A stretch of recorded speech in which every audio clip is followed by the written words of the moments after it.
নাহমাদু রাসূলি আলা রাসূলিহিল কারীম আম্মা বাদ।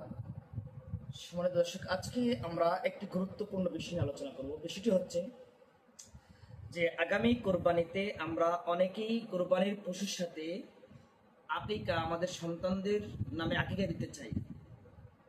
তো অনেকে প্রশ্ন করে থাকেন যে কোরবানি এবং আকিকা একই পশুতে দেওয়া যাবে কি যাবে না।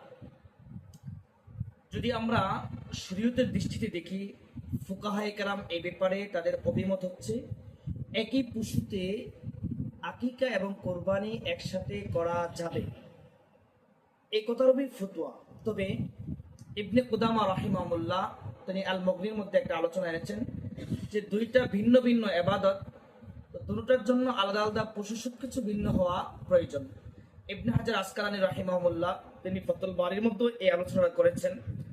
তবে ফুকাহে কেরামের দৃষ্টিকোণ থেকে শরীয়ত অনুমোদন দিয়েছে একই পশুর মধ্যে কোরবানি এবং আকিকা সহি হবে, কোনো সমস্যা নাই, একই সাথে দিতে পারবেন।